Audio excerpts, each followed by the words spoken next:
अब आप Shanti Kunj video YouTube channel देखें कभी भी कहीं भी। डाउनलोड करें Shanti Kunj video mobile app Google Play Store से। साधना में शक्ति आएगी तो गुरुवर आपसे, भावना में भक्ति आएगी तो गुरुवर आपसे। चल पड़े हैं साध पथ पर, ले सहारा आपका। साधना यदि सिद्धि पाएगी तो गुरुवर आपसे, तो गुरुवर आपसे। कर रहे हैं साधना हम, शक्ति गुरुवर आप देना। देखना हम गिर न पाए, देखना हम गिर न पाए, बीच में थाम लेना। कर रहे हैं साधना शक्ति गुरुवर आप देना।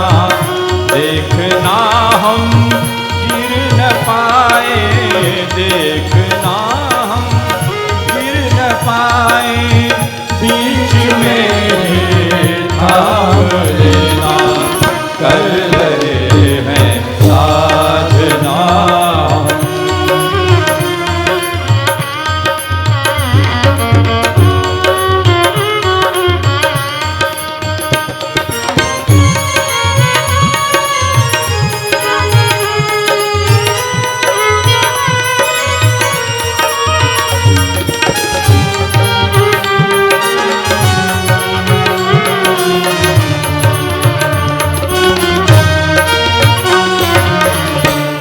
पड़ी वो जाता है आवाज है गुरुवर लगाई। कम पड़ी जाता है आवाज है गुरुवर लगाई। चल रहे हैं राह वह जो आपने हमको बताई। चल रहे राह वह जो आपने हमको बताई। शक्ति चलने की सतत दो, शक्ति चलने की सतत दो, बीच में यह पग रुके ना। कर रहे हैं साधना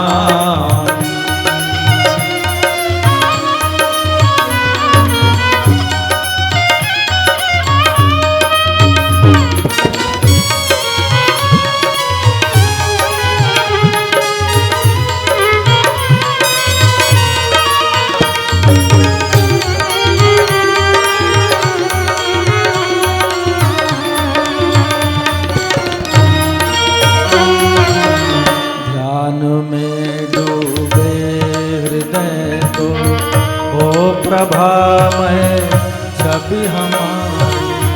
ध्यान में डूबे हृदय तो ओ प्रभामय छवि तुम्हारी। दमकते हो तेज से प्रभु प्राण में आभा सुखारी। दमकती हो तेज से प्रभु प्राण में आभा तुम्हारी। साथ ही वरदों की सहने, साथ ही वरदों की सहने, तेज महल निबल नैना। कर रहे हैं साधना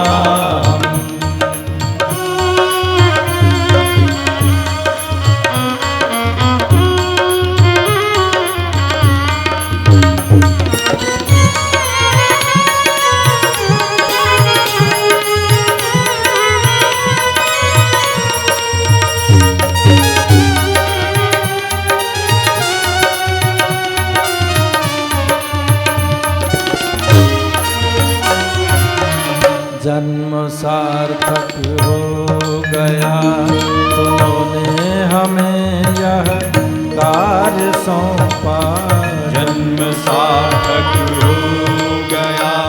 तुमने हमें यह कार्य सौंपा। धन्य है हम जगत हित की योजना का अंश रोपा। धन्य है हम जगत हित की योजना का अंश रोपा। अब किए बिन काम कुछ, अब किए बिन काम कुछ इस हृदय को पढ़ता न चैना। कर रहे हैं साधना।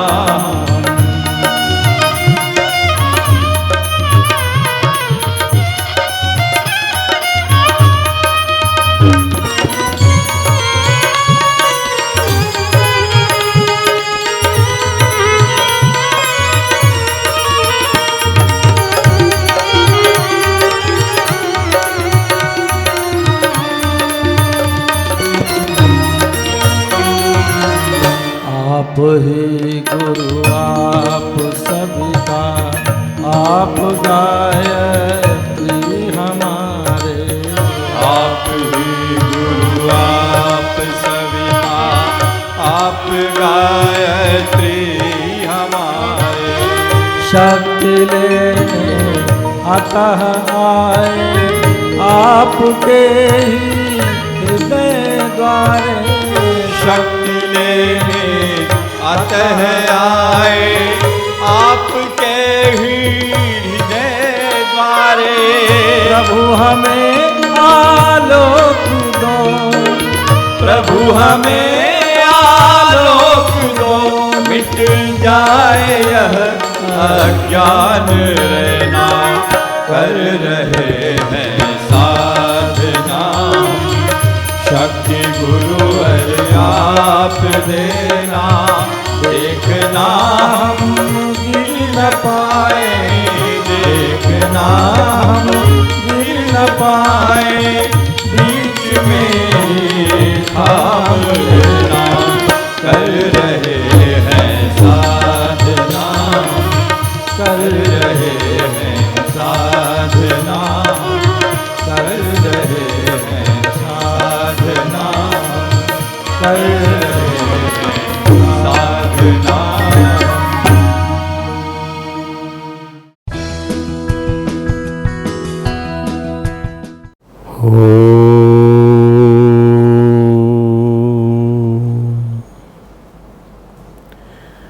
हमारे आत्मीय बंधुओं जो यहाँ प्रखर प्रज्ञाचल श्रद्धा के आसपास और इस शांति कुंज परिसर में बैठे हुए हैं और साधना में लीन हैं, इन सभी को संबोधित करते हुए देवतुल्य भाइयों, देवी स्वरूपा बहनों, शक्ति स्वरूपा माताओं, आज चौथा दिवस है हमारे भगवान श्री राम की कथा का। और रामचरितमानस में श्री राम ने वचन जो कहे हैं उन्हीं को आधार मानकर हमने सारी कथा बनाई है। आज नवरात्रि का चतुर्थ दिवस है और आज हम अयोध्या कांड में शेष बचे हुए श्री राम वचनामृत से संबंधित प्रसंगों पर चर्चा करेंगे। गंगा पार उतरने के बाद जब श्री रामचंद्र जी भाई लक्ष्मण और सीता जी सहित वन को चले तो मार्ग में तीर्थों के राजा प्रयाग के दर्शन किए और सबसे पहले भरद्वाज मुनि के आश्रम में गए, फिर वे वाल्मीकि मुनि के आश्रम में गए। अब यहाँ श्री राम वाल्मीकि संवाद आता है, बहुत सुंदर। तब कर कमल जोरी रघुराई, बोले वचन श्रवण सुखदाई। तुम त्रिकालदर्शी मुनिनाथा, विश्व बदर जिमि तुमरे हाथा। अस कही प्रभु सब कथा बखानी, जही जही भांति दीन बनु रानी। तात वचन पुनि मातु हित, भाई भरत असराऊ। मो कहूँ दरस तुम्हार प्रभु, सबु मम पुण्य प्रभाव। देखी पाए मुनि राय तुम्हारे, भय सुकृत सब सुफल हमारे। अब आह राउर आयस होई, मुनि उद्बेन पावे कोई। मुनि तापस जन ते दुख लही, ते नरेश बिनु पावक दहई। मंगल मूल विप्र परितोषु, दहई कोटिकुल भूसुर ऋषु। अस जिय जान कहीं सो ठाऊं, प्रिय सौमित्र सहित जह जाऊं, तह रुचि रुचिर परन तृणशाला, पास करूं कुछ काल कृपाला। सहज सरल सुनि रघुवीर वाणी, साधु साधु बोले मुनि ज्ञानी। वाल्मीकि मुनि के समक्ष श्री रघुनाथ जी कमल सदृश हाथों को जोड़कर, भगवान राम के हाथ जो है कमल के समान है, और उसी की बार बार उपमा दी है इन्होंने। कानों को सुख देने वाले मधुर वचन बोले, हे मुनिनाथ आप त्रिकालदर्शी हैं, संपूर्ण विश्व आपके लिए हथेली पर रखे हुए बेर के समान है। प्रभु श्री रामचंद्र जी ने ऐसा कहकर फिर जिस जिस प्रकार से रानी कैकेयी ने वनवास दिया वह सब कथा विस्तार से सुनाई और कहा, हे प्रभु, पिताजी की आज्ञा का पालन, माता का हित, भरत जैसे स्नेही धर्मात्मा भाई का राजा होना, और फिर मुझे आपका दर्शन होना, ये सब मेरे पुण्यों का प्रभाव है। हे मुनिराज, आपके चरणों का दर्शन करने से आज हमारे सब पुण्य सफल हो गए, यानी हमें सारे पुण्यों का फल मिल गया। अब जहाँ आपकी आज्ञा हो और जहाँ कोई भी मुनि उद्वेग को प्राप्त न हो वह स्थान हमें बताइए। इनके जाने से कोई किसी को उद्विग्नता न हो वह स्थान हमें बतलाइए, क्योंकि जिनसे मुनि और तपस्वी दुख पाते हैं वे राजा बिना अग्नि के ही अपने दुष्ट कर्मों से जलकर भस्म हो जाते हैं। ब्राह्मणों का संतोष सब मंगलों की जड़ है, और भूदेव ब्राह्मणों का क्रोध करोड़ों कुलों को भस्म कर देता है। ऐसा हृदय में समझकर वह स्थान बतलाइए जहाँ मैं लक्ष्मण और सीता सहित जाऊँ, और वहाँ सुंदर पत्तों और घास की कोठी बनाकर हे दयालु कुछ समय निवास करूँ। 14 वर्ष का वनवास है, तो इसमें से कुछ समय वहाँ निवास कर सकूँ। श्री रामचंद्र जी की सहज सरल वाणी सुनकर ज्ञानी मुनि वाल्मीकि जी बोले, धन्य धन्य हे रघुकुल के ध्वजा स्वरूप श्री राम, आप ऐसा क्यों नहीं सोचेंगे, आप ऐसा क्यों नहीं कहेंगे। आप सदैव वेद की मर्यादा का पालन करते हैं। पिता दशरथ के लिए श्री रामचंद्र जी का संदेश देते हैं मंत्री सुमंत्र के माध्यम से। भगवान राम, यहाँ तक का एक डायलॉग पूरा हो गया, वाल्मीकि जी से भेंट। उसके बाद दशरथ जी के लिए श्री रामचंद्र जी का संदेश है। दशरथ जी ने अभी शरीर नहीं छोड़ा है, वो वेदना में बिलख रहे हैं बुरी तरह से, तो मंत्री सुमंत्र के द्वारा उन्होंने संदेश भेजा। जब सुमंत्र अयोध्या लौटे तब उन्होंने महाराज दशरथ के समक्ष श्री राम का संदेह कहा। बिलक बिलोकी मोहि रघुबीरा, बोले मधुर वचन धर धीरा, तात प्रणाम तात सन कहेव, बार बार पद पंकज गयो। करहि करवी पाए परि विनय बहोरी, तात करिए जन चिंता मोरी, बन मग मंगल कुशल हमारे, कृपा अनुग्रह पुण्य तुम्हारे। छंद है, तुमरे अनुग्रह तात कानन चात, सब सुख पाई हूँ, प्रतिपाल आयसु कुशल देखन पाए, पुनि फिर आई हूँ। जननी सकल परितोषी परि परि पाए, कर विनती धनी, तुलसी करऊँ सोई जतन जही, कुशली रही कौशल धनी। मंत्री सुमंत्र महाराजा दशरथ को बताते हैं कि मुझे व्याकुल देखकर श्री रामचंद्र धीरज धरकर मधुर वचन बोले, तात पिताजी से प्रणाम कहना, और फिर मेरी और बार बार मेरी तरफ से बार बार उनके चरण कमल पकड़ना, फिर पांव पकड़कर विनती करना कि हे पिताजी आप मेरी चिंता न कीजिए, आपकी कृपा और अनुग्रह और पुण्य से मैं वन में और मार्ग में मेरा कुशल मंगल है। हे पिताजी आपके अनुग्रह से मैं वन जाते हुए सब प्रकार सुख पाऊंगा। आज्ञा का भली भांति पालन करके चरणों में का दर्शन करने कुशल पूर्वक फिर लौट आऊँगा। 14 साल का समय है, परंतु फिर भी कितना सरलता से श्री रामचंद्र जी बताते हैं। श्री रामचंद्र जी कहते हैं, माताओं के पैरों में पड़कर उनका समाधान करके उनसे बहुत विनती करके तुम वही प्रयत्न करना जिसमें कौशल पति पिताजी कुशल रहें। श्री रामचंद्र जी ने कहा है।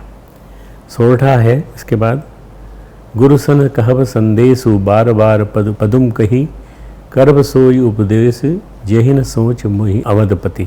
पुरजन परिजन सकल निहोरी, तात सुनाइए विनती मोरी।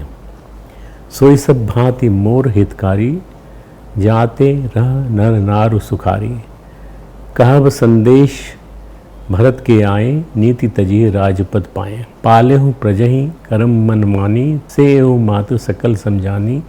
और निभाओ भाई भाई, करी पितु मात सुजन सेवकाई। मंत्री सुमंत्र महाराज दशरथ को बतलाते हैं, बार बार निज शपथ देवाई, कहा भी तात लखन लरिकाई।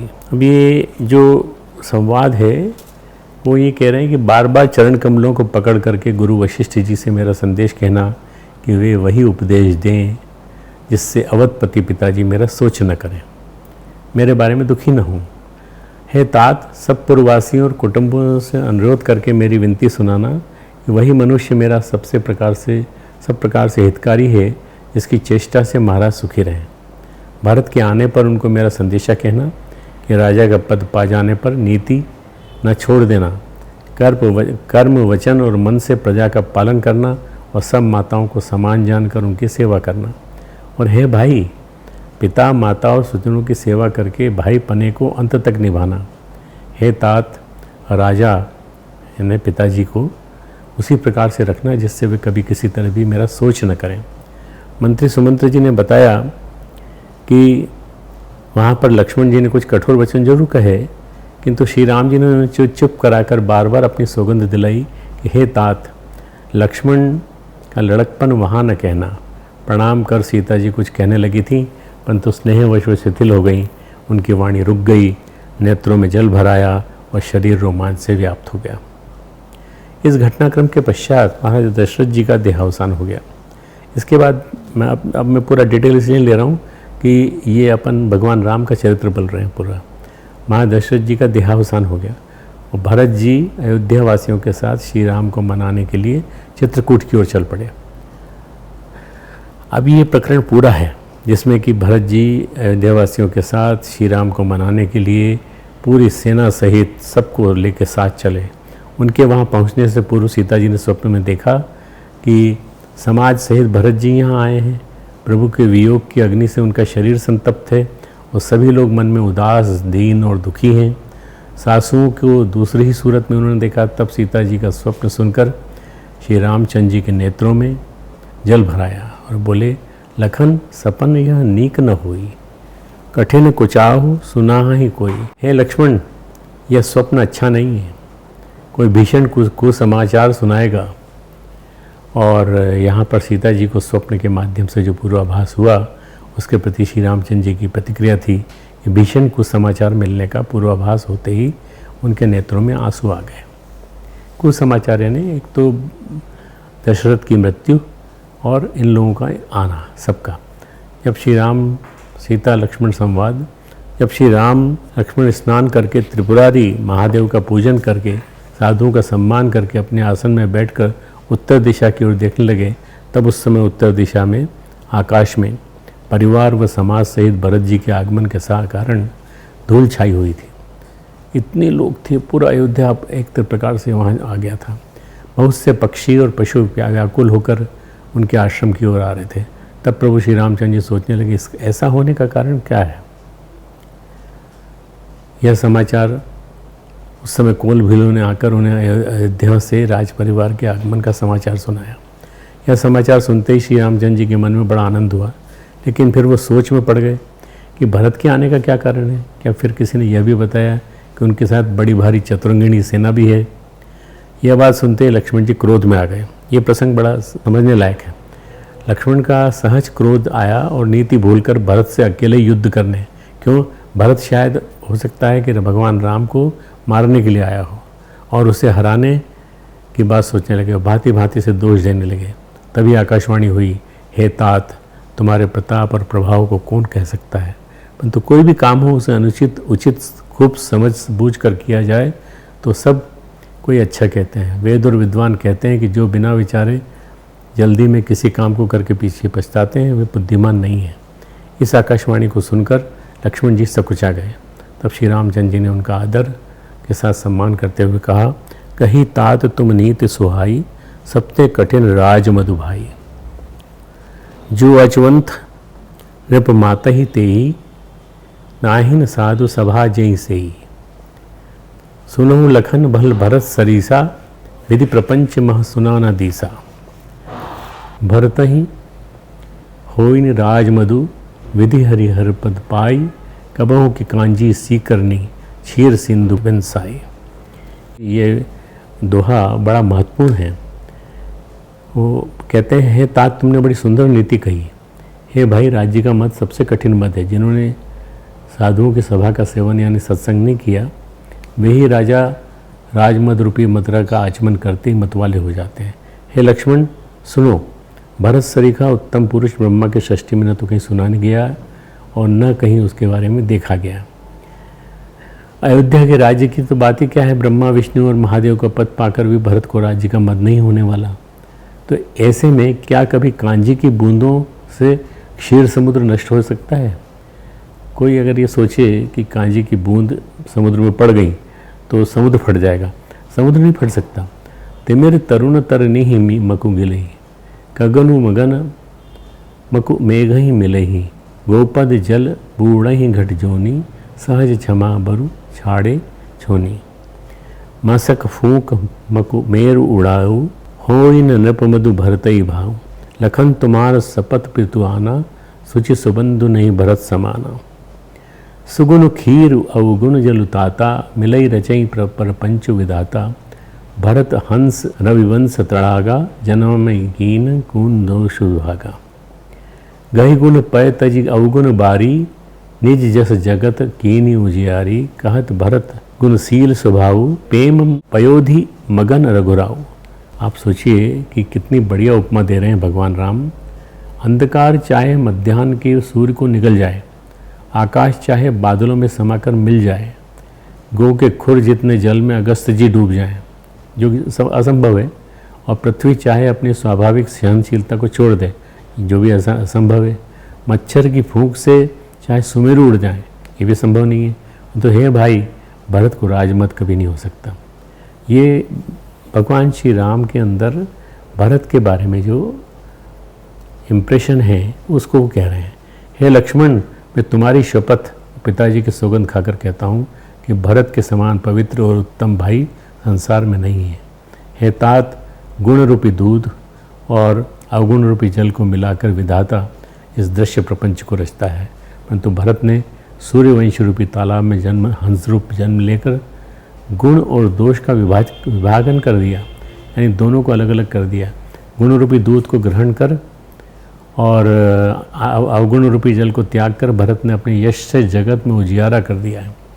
भरत की महिमा जितना रामचंद्र जी के मुँह से कही गई है उतना कहीं नहीं है, किसी भाई के बारे में इतना नहीं है। भरत जी के गुण, शील और स्वभाव को कहते कहते श्री रघुनाथ जी प्रेम समुद्र में मग्न हो गए। याद भी कर रहे हैं भरत को और भरत के बारे में कह भी रहे हैं। इस तरह श्री रामचंद्र जी भरत जी के गुण, शील व स्वभाव के विशेष उदाहरणों से प्रशंसा करते हैं, उनसे अपना प्रेम प्रदर्शित करते हैं। अद्भुत है यह प्रसंग। जिन भरत की माता केकई के कारण उन्हें वन में आना पड़ा, उनके प्रति न तो प्रभु श्री राम का प्रेम कम हुआ और न ही उनकी वाणी में कोई कटुता आई। चित्रकूट में जब श्री रामचंद्र जी सीता जी व लक्ष्मण सहित भरत, शत्रुघ्न, गुरु वशिष्ठ अपनी माताओं से मिले, अब सब आ गए, पूरा परिवार आ गया, पूरा राज्य आ गया, पूरा पूरा। आप समझ लीजिए कि जिसकी धूल दूर दूर से दिख रही थी वो दशरथ, भगवान दशरथ के, राजा दशरथ के वियोग में आए हुए लोग थे और स्वर्गलोक से धारने का समस्त समाचार लेके आए थे। और लक्ष्मण सहित भरत, शत्रुघ्न, गुरु वशिष्ठ वो अपनी माताओं से मिले, तब उन्हें पिता महाराज दशरथ जी के स्वर्गलोक से धारने का समस्त समाचार मिला। माताओं को उन्होंने अत्यंत दुखी देखा, तब उन्होंने उन सबको समझा बुझा कर संतोष कराया कि अम्ब ईस आधीन जगु, काहु न देई दोषु। हे माता, जगत ईश्वर के अधीन है, किसी को भी दोष नहीं देना चाहिए। और फिर गुरु के आज्ञा अनुसार समस्त कार्य किया। क्या कौन से कार्य हो सकते हैं? पिताजी की मृत्यु की वजह से जितने भी क्रियाकर्म था वो तो वो करवाए उन्होंने वहीं मंदाकिनी के तट पे, और वे शुद्ध हुए। और शुद्ध होने के पश्चात उन्होंने अपनी बात आगे समझाई माता को। हे माता, जगत ईश्वर के अधीन है, किसी को भी दोष नहीं देना चाहिए। एक दिन निर्जल व्रत किया उन्होंने और फिर वेदों के अनुसार क्रियाकर्म करके शुद्ध हुए। शुद्ध भय दुई बासर बीते, मूले गुरु सन राम प्रीते। नाथ लोग सब निपट दुखारी, कंद मूल फल अम्बु आहारी। सानुज भरतु सचिव सब माता, देखी मोही पल जिमि जुग जाता। सब समेत पुर धारिय पाहु, आप यहाँ अमरावती राहु। बहुत कहूँ सब क्यों टिठाई, उचित हुई तस करिए गोसाई। जब शुद्ध हुए उन्हें 2 दिन बीत गए, तब श्री रामचंद्र जी प्रीति के साथ गुरु जी से बोले, हे नाथ, सब लोग, ये 247वां दोहा था, यहाँ अत्यंत दुखी हो रहे हैं, कंद मूल फल जल का आहार ही ग्रहण करते हैं। भाई शत्रुघ्न सहित भरत को, मंत्रियों को और सब माताओं को देखकर मुझे एक एक पल युग के समान बीत रहा है। भाई मुझे तो वनवास मिला है, सीता मेरे साथ आई है, लक्ष्मण मेरे साथ आए, पर आप सब क्यों कष्ट भुगत रहे हैं? भाई शत्रुघ्न सहित भरत को, मंत्रियों को, सब माताओं को देखकर मुझे एक एक पल युग के समान बीत रहा है, और अतः सबके साथ आप अयोध्यापुरी को लौट जाइए। आप यहाँ हैं और राजा अमरावती स्वर्ग में हैं, अयोध्या सुनी है, मैंने बहुत कह डाला, यह सब मेरी बड़ी ढिठाई है। हे गोसाई, जैसा उचित हो वैसा कीजिए। यद्यपि श्री रामचंद्र जी गुरु वशिष्ठ जी के सम्मुख कुछ बोलने में संकोच करते हैं, क्योंकि वो सर्वज्ञानी हैं, लेकिन उन्हें कुछ दिन, अच्छा गुरु वशिष्ठ जी भी आए हैं साथ में, उन्हें कुछ दिन भी परिवार का वन में रहकर कष्ट सहन करना दुखी करता है। इसलिए श्री रामचंद्र जी उन्हें परिवार सहित अयोध्या लौट जाने के लिए संकोच रहते हुए भी कर देते हैं, कह देते हैं। चित्रकूट में जब भरत जी श्री रामचंद्र जी के राज्याभिषेक, उन्हें अयोध्या वापस ले चलने के लिए उपाय सोचते हैं, और गुरु वशिष्ठ वो अन्य लोगों से परामर्श लेते हैं, तब कई तरह के विचार विमर्श के उपरांत गुरु वशिष्ठ स्वयं श्री राम जी से कहते हैं, सर्वज्ञ, आप सबके हृदय के भीतर बसते हैं, पूरे अयोध्या वासियों के हृदय में आपका निवास है, सबके भले बुरे भाव को जानते हैं, अतः जिसमें पूर्ववासियों का, माताओं का, भरत का हित हो, वही उपाय बताइए। और मुनि वशिष्ठ के वचन सुनकर श्री रघुनाथ जी कहने लगे, सुनि मुनि वचन कहत रघुराऊ, नाथ तुम्हारे ही हाथ उपाऊ। सब कर हित रुख राउरी राखे, आयसु किए मुदित फुर भाषे। प्रथम जो आयसु मोह कहूँ होई, माथे मानी करो सुख सोई। पुनि जही कहाँ जस कहब गोसाई, सो सब भांति घटी है सेवकाई। 257वां दोहा। ये मैं इसलिए बताता रहता हूँ जिससे कि आप लोगों को पता रहे कि हमको आगे पढ़ना हो तो कहाँ से पढ़ें। अयोध्या कांड 257वां दोहा। हे नाथ, उपाय तो आप ही करेंगे, आप ही क्या हाथ हैं। आपका रुख रखने में और आपकी आज्ञा को सत्य करके प्रसन्नतापूर्वक पालन करने में ही सबका हित है। पहले तो मुझे जो आज्ञा दें, आज्ञा हो, मैं उसी शिक्षा को माथे पर चढ़ाकर करूं। फिर हे गोसाई, आप जिसको जैसा कहेंगे सब तरह से आपकी आज्ञा का पालन करेगा। श्री रामचंद्र जी के ऐसे आज्ञा वचन उनके आज्ञाकारी स्वभाव को दर्शाते हैं। इसके उपरांत गुरु वशिष्ठ ने उनसे कहा, हे राम, लेकिन भरत के प्रेम ने अब विचार को नहीं रहने दिया। भरत की भक्ति के वश मेरी बुद्धि भी चली गई है। मेरी समझ में तो भरत की रुचि को ध्यान में रखकर जो कुछ किया जाएगा वो सब शुभ ही होगा। इसलिए पहले भरत की विनती को सुन लीजिए आदरपूर्वक और फिर उस पर विचार कीजिए। तब भरत जी पर गुरु का स्नेह देखकर श्री रामचंद्र जी घर में विशेष आनंद हुआ और वे भरत को धर्म धुरंधर व तन मन वचन से अपना सेवक जानकर गुरु की आज्ञा के अनुकूल मनोहर, कोमल और कल्याण के मूल वचन बोले। बोले गुरु आयस अनुकूला, वचन मंजु मृदु मंगल मूला। नाथ सपथ पितु चरण दोहाई, भयउन भुवन भरत संभाई। जे गुरु पद अंबुज अनुरागी, ते लोकहूँ बेदहूँ बड़ भागे। राउर जापर अस अनुरागु, को कही सकई भरत कर भागु। लखी लघु बंधु बुद्धि सकुचाई, करत वदन भरत पड़ाई। भरत कहे सोई किए भलाई, अस कहीं रहे अरगाई। ये 258वां दोहा है।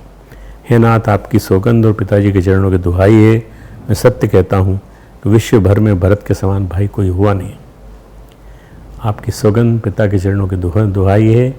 मैं सत्य कहता हूँ कि विश्व भर में भरत के समान कोई भाई नहीं हुआ। जो लोग गुरु के चरण कमलों के अनुरागी हैं वो लौकिक से और परमार्थिक दृष्टि से बड़भागी होते हैं।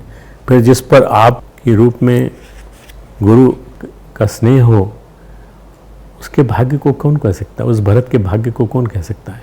छोटा भाई जानकर भरत के मुंह पर उसकी बड़ाई करने में मेरी बुद्धि सकुचाती है। फिर भी मैं तो यही कहूँगा, भरत जो कुछ कहें वही करने में भलाई है। ऐसा कहकर श्री रामचंद्र जी चुप हो गए।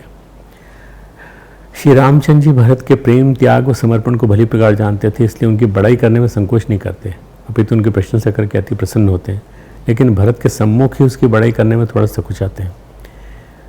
इसके उपरांत जब भरत जी अपने अग्रज भ्राता श्री लक्ष्मण रामचंद्र जी के स्वभाव की सराहना करने लगे और भांति भांति से उनके इस वनवास के लिए स्वयं को दोष देने लगे, तो सुरकुल रूपी कुमुदवन के प्रफुल्लित करने वाले चंद्रमा, आप कितना बढ़िया उपमा दी है रामचंद्र जी की।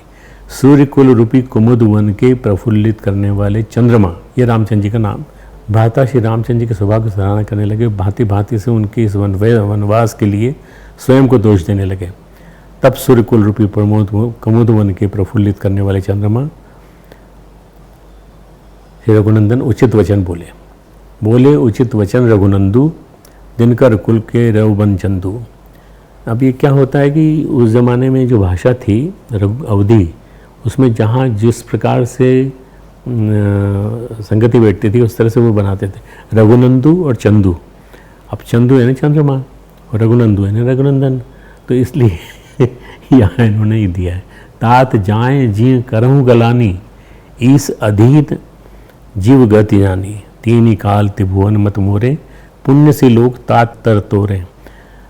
उर आनत तुम पर कुटिलाई, जाई लोक पर लोक नसाई, दोसु देहि जननी जड़ तेई, जिन गुरु साधु सभा नहीं सेई। अब दोहा है 263वां। मिटिए ही पाप प्रपंच सब, अखिल अमंगल भार, लोक सुजसु पर लोक सुखु, सुमिरत नाम तुम्हार। हे तात, तुम अपने हृदय में व्यर्थ ग्लानि करते हो, जीव की गति को ईश्वर के अधीन जानो। मेरे मत में भूत भविष्य वर्तमान तीनों कालों और स्वर्ग पृथ्वी और पाताल तीनों लोकों के सब पुण्यात्मा पुरुष तुमसे नीचे हैं। भगवान श्री राम भरत के लिए कह रहे हैं, हृदय में भी तुम पर कुटिलता का आरोप करने से यह लोक, यहाँ के सुख यश आदि बिगड़ जाता है, परलोक भी नष्ट हो जाता है, यानी मरने के बाद भी अच्छी गति नहीं मिलती। माता कैकेयी को तो वही मूर्ख दोष देंगे जिन्होंने गुरु और साधुओं की सभा का सेवन नहीं किया है। हे भरत, तुम्हारा नाम स्मरण करते ही सब पाप प्रपंच अज्ञान समस्त अमंगलों के समूह मिट जाएंगे तथा इस लोक में सुंदर यश और परलोक में सुख प्राप्त होगा। काहूँ स्वभाव सत्य शिव साखी, भरत भूमि रह राओरी राखी, तात को तर्क करहूँ जन जाए, बैर प्रेम नहीं दुरई दुराए। मुनिगण निकट बिहग मृग जाई, बाधक बधिक बिलो की पराई, हित अनहित पशु पक्षी जाना, मानुष तन ज्ञान निधाना। तात तुम्ही में जानू नीके, करो काह और असमंजस जी के, राखे राय सत्य मोहि त्यागी, तनु परिहरे मैं प्रेम पन लागी। तासु बचन बेटत मन सोचू, ते अधिक तुम्हार संकोचू, ता पर गुरमोही आयसु दीना, अवसी जो कहूँ यहूँ सोई कीन्हा। अब 264वां दोहा आता है। मन प्रसन्न करी सकुच तजी, कहो करो सोई आज, सत्य संध रघुवीर वचन, सुनिभा सुखी समाज। हे भरत, मैं स्वभाव से ही सत्य कहता हूँ, शिव जी साक्षी हैं, ये पृथ्वी तुम्हारी ही रखी रह रही है भरत की। हे साथ, तुम व्यर्थ को तर्क न करो और वैर और प्रेम छिपाए नहीं छिपते।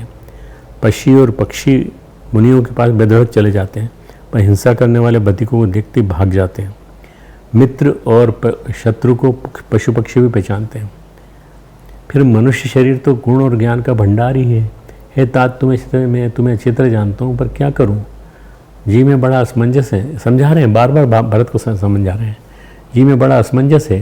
राजा ने मुझे त्याग कर सत्य को रखा और प्रेम प्रण के लिए शरीर छोड़ दिया। उनके वचन को मेटते मन में सोच होता है, मैं शोक में चला जाता हूँ।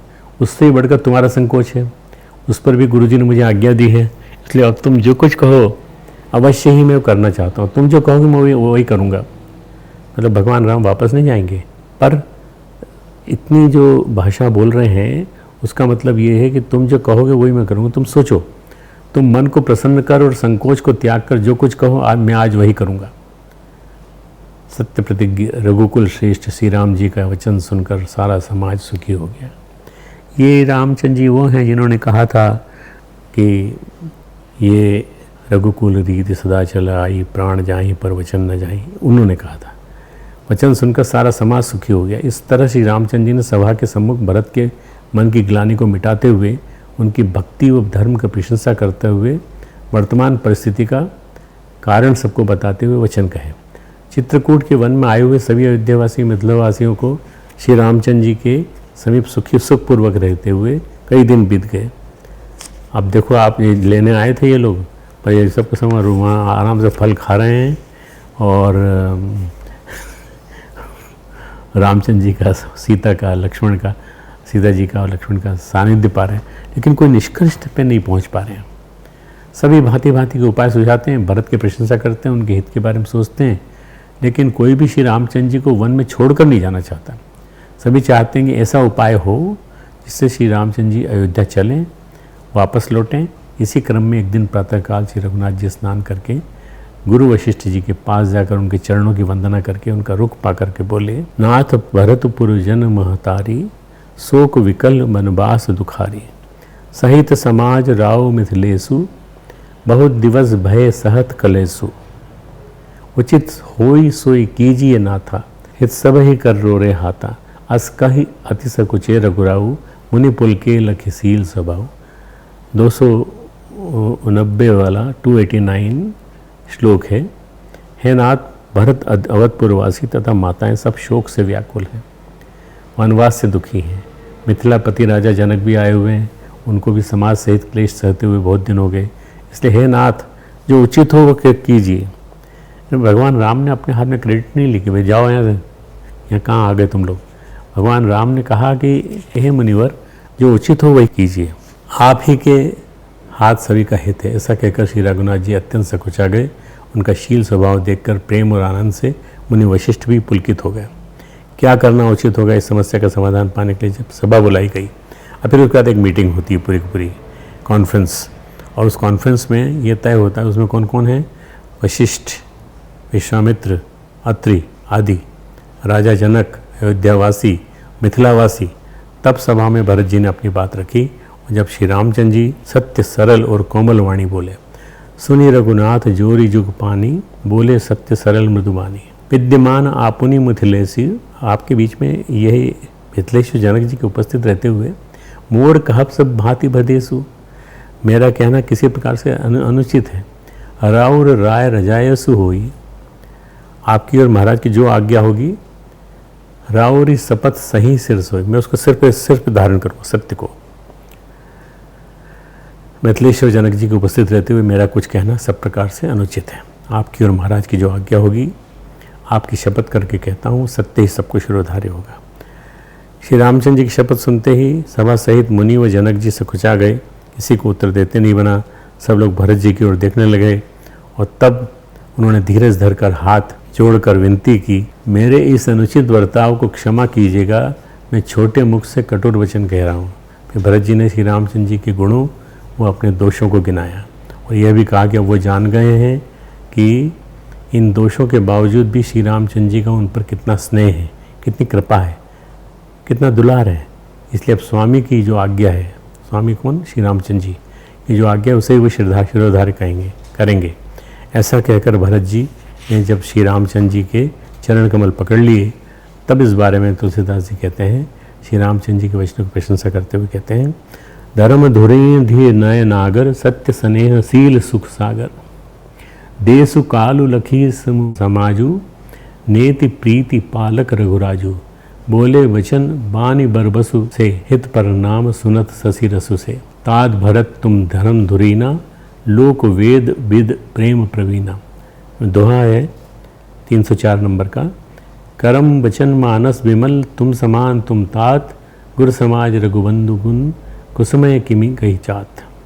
धर्म धुरंधर धीर, नीति में चतुर, सत्य स्नेहशील और सुख के समृद्ध, नीति और प्रीति के पालन करने वाले श्री रघुनाथ जी देश काल अवसर और समाज को देखकर तदनुसार ऐसे वचन बोले जो मानव वाणी के सर्वस्व ही थे और परिणाम में हितकारी थे और सुनने में चंद्रमा के अमृत रस सरीखे थे। उन्होंने कहा, हे भरत, हे तात, तुम धर्म की धुरी को धारण करने वाले हो।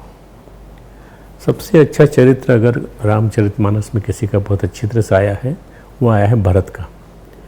भरत बार बार जहाँ आते हैं वहाँ तुलसीदास जी बहुत अच्छी तरह से वर्णन करते हैं। तुम धर्म की धुरी को धारण करने वाले हो, लोक और वेद को जानने वाले हो और प्रेम में प्रवीण हो। हे तात, कर्म से, वचन से और मन से निर्मल तुम्हारे समान तुम ही हो और कोई नहीं है। गुरुजनों के समाज में और ऐसे कुछ समय में छोटे भाई के गुण किस तरह से कहे जा सकते हैं। जानहु तात तरणी कुल रीति, सत्य संध पितु की रति प्रीति, समूह समाज लाज गुरुजन की, उदासीन हित अनहित मन की, तुम्हें विदित सभी कर कर्मु, आपन मोर परम हित धर्मु। मोहि सब भांति भरोस तुम्हारा, तदपि कहूँ अवसर अनुसारा, तात तात बिनु बात हमारी, केवल गुरुकुल कृपा संभारी। न तरु प्रजा परिजन परिवारु, हमई सहित सब होत खुआरु, जो बिनु अवसर अथो दिनेसु, जग के ही कहो न होई कलसु। तस उत्पात उपतात विधि कीना, सुनी मुथिलेश राखी सब लीना। अयोध्या कांड के 305वें नंबर का। राम काज सब लाजपति, परम धरणी धनधाम, गुरु प्रभाव पाली सबही, भल होई परिणाम। हे तात, तुम सूर्यकुल की रीति को, ये पूरे का अर्थ बता रहा हूँ, जो मैंने पूरी चौपाई पढ़ी वो। हे तात, तुम सूर्यकुल की रीति को, सत्य प्रतिज्ञ पिताजी की कीर्ति और प्रीति को, समय समाज और गुरुजनों की लज्जा मर्यादा को, तथा उदासीन मित्र और शत्रु सबके मन की बात को जानते हो। तुमको सबके कर्मों का और कर्तव्यों का और अपने तथा मेरे परम हितकारी धर्म का पता है। यद्यपि मुझे तुम्हारा सब प्रकार से भरोसा है, तो भी मैं समय के अनुसार कुछ कहता हूँ। हे तात, पिताजी के बिना उनकी अनुपस्थिति में हमारी बात केवल गुरुवंश की कृपा ने संभाल ली, नहीं तो हमारे समेत प्रजा कुटुंब परिवार सब बर्बाद हो जाते। सब के सब तो यहाँ आ गए हैं जंगल में, तो इनको कष्ट होता पूरा। यदि बिना समय के यानी संध्या से पूर्व ही सूर्य अस्त हो जाए तो कहो जगत में किसको क्लेश न होगा। हे तात, उसी प्रकार का उत्पाद विधाता ने यह पिता की असामयिक मृत्यु द्वारा किया है। जो भी घटनाक्रम घटा है उसका वर्णन करते हुए कहते हैं, पर मुनि महाराज ने तथा मिथिलेश्वर ने, जनक जी ने सबको बचा लिया। राज्य का सब कार्य, लज्जा प्रतिष्ठा धर्म पृथ्वी धन घर, आप सोचो कि यहाँ मतलब सब कुछ सब छोड़कर ये लोग यहाँ आ गए तो वहाँ क्या हो रहा होगा। बार बार दर्शन करा रहे हैं। गुरु जी का प्रभाव सामर्थ्य करेगा, परिणाम शुभ होगा।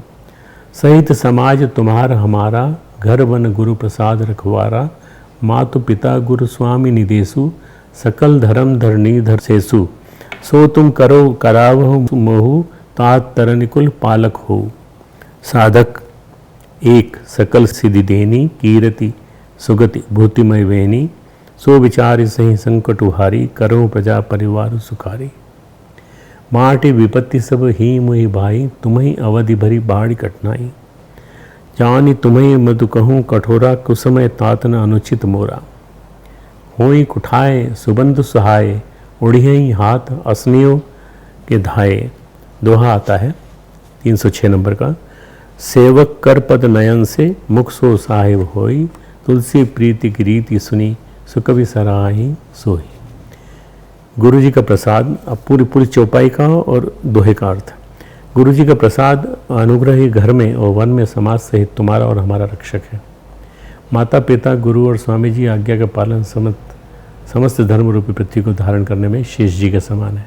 हे तात, तुम वही करो और मुझसे भी कराओ तथा सूर्य कुल के रक्षक बनो। साधक के लिए एक ही आज्ञा पालन रूपी साधना। अब एक ही बार में भगवान राम ने सारी बात कह दी।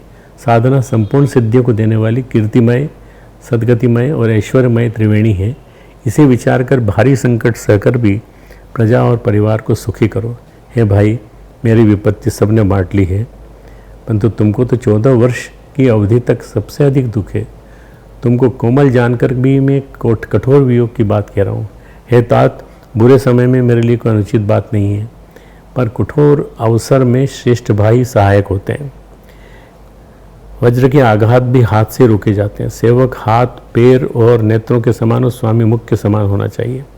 इस तरह श्री रामचंद्र जी ने गुरुवंश और मिथिलेश्वर की कृपा का बखान करते हुए भारत को राजधर्म, भातृधर्म और कर्तव्य पालन की अपनी अमृत रूपी वचनों से सीख दी। तुलसीदास जी कहते हैं कि सेवक स्वामी की ऐसी प्रीति की रीति सुनकर सुकवि भी उसकी सराहना करते हैं। श्री रघुनाथ जी की वाणी सुनकर मानो प्रेम रूपी समुद्र के मंथन से निकले हुए अमृत से सनी हुई थी। सारे समाज शीतल हो गया, सबको प्रेम समाधि लग गई। प्रभु श्री राम की अमृतवाणी सुनकर भरत जी को परम संतोष हुआ। स्वामी के सम्मुख अनुकूल होते ही उनके दुख और दोष विलीन हो गए उनका मुख प्रसन्न हो गया, मन का विषाद मिट गया। तो ये जितना भी प्रसंग चल रहा है, इसमें भरत का मन का विषाद मिटे और बाकी सब जो इतने लोग आए हैं दूर दूर से, पूरी अयोध्या के कोने कोने से आए हैं लोग बाग, मानो गूंगे पर सरस्वती कृपा हो गई। तब भरत जी ने उन्हें प्रेम पूर्वक प्रणाम कर कमलों को जोड़कर कहा, है नाथ, मुझे आपके साथ जाने का सुख प्राप्त हो गया और मैंने जगत में जन्म लेने का लाभ भी पा लिया। अब आपकी जैसी आज्ञा हो उसका आदरपूर्वक मैं पालन करूँगा। अब यहाँ इन्होंने सरेंडर कर दिया हाथ ऊंचा करके कि आप जो कहेंगे वही करूँगा मैं। आप मुझे कोई अवलंबन यानी सहारा दें जिसकी सेवा कर मैं इस 14 वर्ष की अवधि को बिता पाऊँ। आपके अभिषेक के लिए गुरु जी की आज्ञा से मैं सब तीर्थों का जल लाया हूँ, उसके लिए क्या आज्ञा है? अगर आपकी आज्ञा हो तो मैं चित्रकूट के पवित्र स्थान, तीर्थ, वन, पशु पक्षी, तालाब, नदी, झरने, पर्वतों के समूह, विशेषकर आपके चरण चिन्हों से अंकित भूमि को देखा हूँ। तब श्री रघुनाथ जी बोले, अवश्य अत्रि आयसु सिर धरहु, तात विगत भय कानन चरहु, मुनि प्रसाद बनु मंगलदाता, पावन परम सुहावन भाता, ऋषिनायक जहु आंस देहि, राखे तीरथ जल थलते ही। अवश्य ही जाओ, 307वां श्लोक दोहा। अवश्य ही जाओ, तुम अत्रि ऋषि की आज्ञा को सिर पर धारण करो, उनसे पूछ कर वे जैसा कहें वैसा करो। एक तो इनके साथ आए हैं जो वशिष्ठ मुनि, और अत्रि ऋषि जो हैं वहीं के रहने वाले हैं, तो उनसे पूछ कर वैसा करो जैसा वो कहते हैं। निर्भय होकर मन में विचरो। है भाई, अत्रि मुनि के प्रसाद से वन मंगलों को देने वाला और परम पवित्र अत्यंत सुंदर है, और ऋषियों के प्रमुख अत्रि जी जहाँ जाने की आज्ञा दें वहाँ लाया हुआ तीर्थों का जल स्थापित कर दें। एक वहाँ पर स्थान है भरतकूप। भरत जितने जल लाए थे, जल उन सबको उस कुएं में स्थापित कर दिया। अभी भी है वो वहाँ, मैं खुद देख के आया हूँ उसको। ये जो भरतकूप है, इसमें सभी तीर्थों का जल है जो भरत लेके आए थे। प्रभु के वचन सुनकर भरत जी ने सुख पाया और आनंदित होकर मुनि अत्रि जी के चरण कमलों में सिर नवाया। अत्रि मुनि की आज्ञा से समस्त तीर्थों का जल एक कूप में स्थापित कर आनंद के साथ चित्रकूट के वन का दर्शन करने के लिए उपरांत भरत जी धीरज धारण कर श्री रामचंद्र जी को दंडवत प्रणाम कर हाथ जोड़कर बोले, हे नाथ, आपने मेरी सभी रुचियां ध्यान में रखी। अब स्वामी मुझे आज्ञा दें ताकि मैं जाकर 14 वर्ष तक अवध का सेवन करूं। हे दीनबंधु, जिस उपाय से दास आपके चरणों का दर्शन करे, हे कृपालु, अवधि भर के लिए मुझे वही शिक्षा दीजिए। दीन बंधु सुनि बंधु के वचन, दीन छलहीन, देश काल अवसर सरिस बोले राम प्रवीण, तात तुम्हारी मोरी परिजन, चिंता गुरही नृपही घर वन की। अब भगवान राम बता रहे हैं कि मुझे चिंता है तो तुम्हारी राजा के घर की, वन की, माथे पर गुर सुनी मत लेसी, हमें तुम्हें सपने न कलेसु, मोर तुम्हार परम पुरुषार्थ, स्वार्थ सुजसु, धर्म परमार्थ, पितु आयसु पाली धो भाई, लोक वेद भल धूप भलाई, गुरु पितु स्वामी सिख पाले, चले कुमक पर ही न खाले, अस विचारी सब सोच बिहाई, पालो अवधि भर जाई, देश कोसि परिजन परिवारु, गुरुपद रजहि लाग छरु भारू, तुम मुनि मातु सचिव सुखी मानी, पाले हो भूमि प्रजा राजधानी। दोहा। अब ये दोहा बड़ा सुंदर है, इसको आप समझ लीजिए तो आप समझ जाएंगे कोई संगठन कैसे चलता है। मुखिया मुख सो चाहिए, खान पान कहूँ एक, पालहि पोषहि सकल अंग, तुलसी सहित विवेक। अब इसका अर्थ मैं बताता हूँ आपको। भरत जी के विनतीपूर्ण, दीन और छल रहित वचन सुनकर दीन बंधु और परम चतुर श्री रामचंद्र जी ने देश काल और अवसर के अनुकूल वचन बोले, हे तात, तुम्हारी परिवार की, घर की और वन की सारी चिंता गुरु वशिष्ठ महाराज जनक की को है। हमारे सिर पर गुरु जी, मुनि विश्वामित्र जी और मिथिलापति जनक जी हैं। तब हमें और तुम्हें स्वप्न में भी क्लेश नहीं है। मेरा और तुम्हारा तो परम पुरुषार्थ, स्वार्थ, सुयश, धर्म, परमार्थ इसी में है कि हम दोनों भाई पिताजी की आज्ञा का पालन करें। कितना बढ़िया ढंग से समझाया है कि हम दोनों पिता की आज्ञा माने। पिता ने मुझे वनवास जाने को कहा, तुमको वहाँ का राज चलाने के लिए कहा, तो तुम वहाँ जाके करो, व्रत की रक्षा करो। गुरु पिता स्वामी की आज्ञा के पालन करने से कुमार्ग पर चलने से भी पैर गड्ढे में नहीं गिरता, यानी पतन नहीं होता। ऐसा विचार कर सब सोच छोड़कर अवध जाकर अवधि भर उसका पालन करो। देश, खजाना, कुटुंब, परिवार आदि सबकी जिम्मेदारी तो गुरु जी की चरण रज पर है। अब यहाँ भगवान राम ने सब कुछ गुरु जी के चरण में छोड़ दिया कि सारा खजाना सब कुछ वही संभाले हुए। तुम तो मुनि वशिष्ठ जी, माताओं और मंत्रियों की शिक्षा मानकर तदनुसार पृथ्वी, प्रजा और राजधानी का पालन भर करते रहना। राजधानी की रक्षा, राजधानी में जो रहने वाले जन हैं उन सब का ध्यान रखना। तुलसीदास जी कहते हैं श्री रामचंद्र जी ने कहा, अब ये जो दोहा है ये बड़ा जोरदार है। मुखिया मुख सो चाहिए, खान पान कहूँ एक। मुखिया मुख के समान होना चाहिए, जो खाने पीने को तो अकेला है परंतु विवेक पूर्वक सब अंगों का पालन पोषण करता है। खाते हम यहाँ से हैं परंतु हम पूरे शरीर का पालन करता है, हड्डियों का, रक्त का और हृदय का और हमारे आंतों का, लीवर का, सबका। राजधर्म का स्वास्थ्य सर्वस्व सार भी इतना ही है जैसे मन के भीतर मनोरथ छिपा रहता है। इस तरह श्री रघुनाथ जी ने भाई भरत को बहुत प्रकार समझाया और कर्तव्य पथ पर आगे बढ़ने के लिए उनका मार्गदर्शन किया, परंतु गए नहीं। उन्होंने मना कर दिया, हम नहीं जाएंगे भाई तुम हमको लेने आए हो पर हम जाएंगे नहीं। श्री रघुनाथ जी ने भाई भरत को बहुत प्रकार समझाया, कर्तव्य पथ पर आगे बढ़ने मार्गदर्शन किया, परंतु कोई भी अवलंबन पाए बिना भरत जी के मन में न संतोष हुआ न शांति। ये कुछ तो मिले हमें, एक तरफ तो भरत जी का प्रेम, उधर गुरुजनों, मंत्रियों, समाज की उपस्थिति।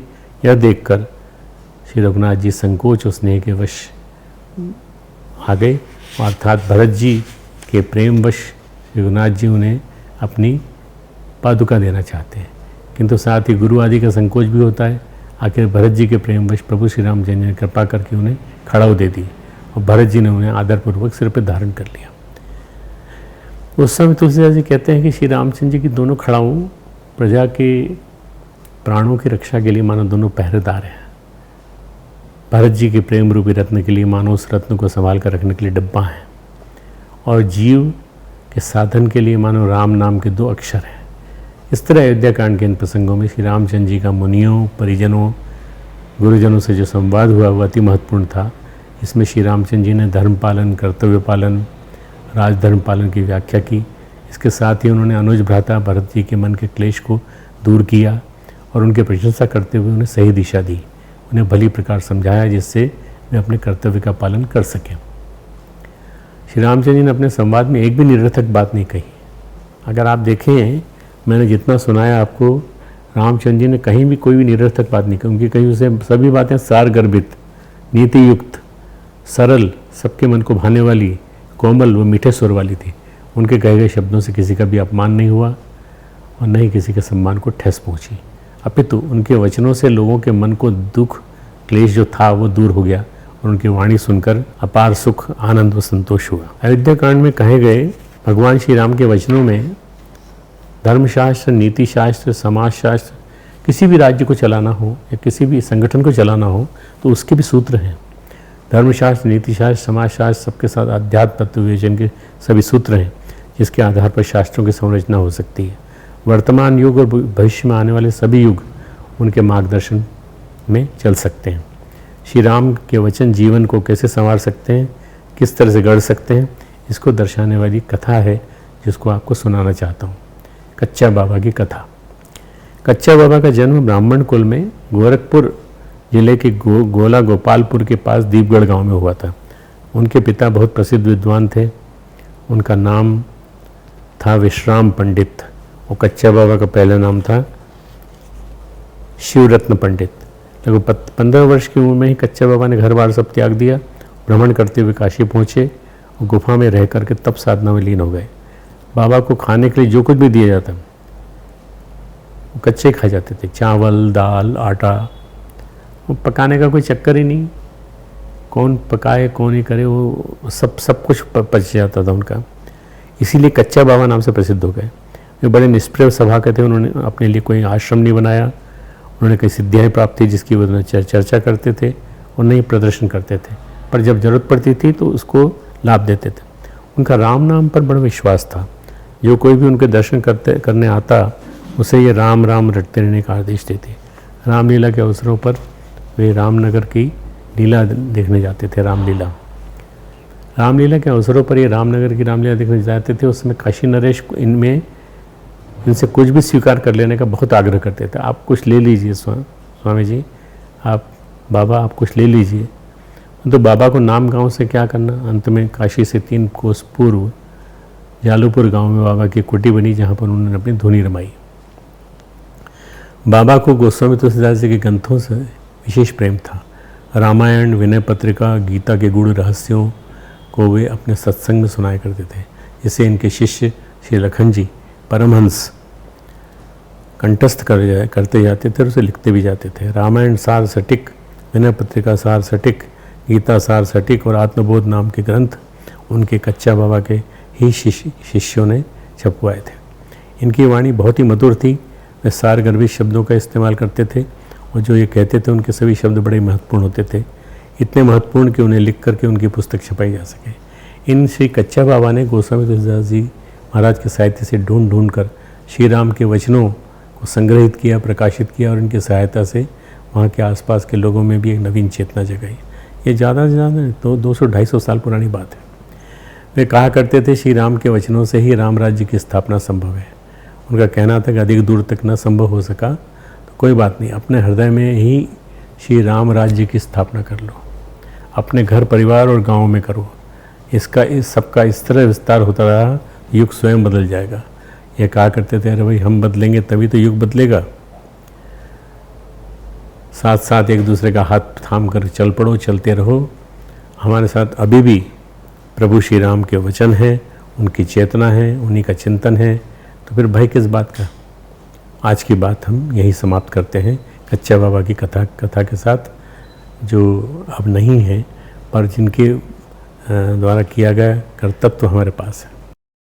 हमारे YouTube चैनल शांति कुंज वीडियो गायत्री परिवार को सब्सक्राइब करें एवं बेल आइकन जरूर दबाएं ताकि गायत्री परिवार की विभिन्न गतिविधियों की जानकारी आपको मिलती रहे।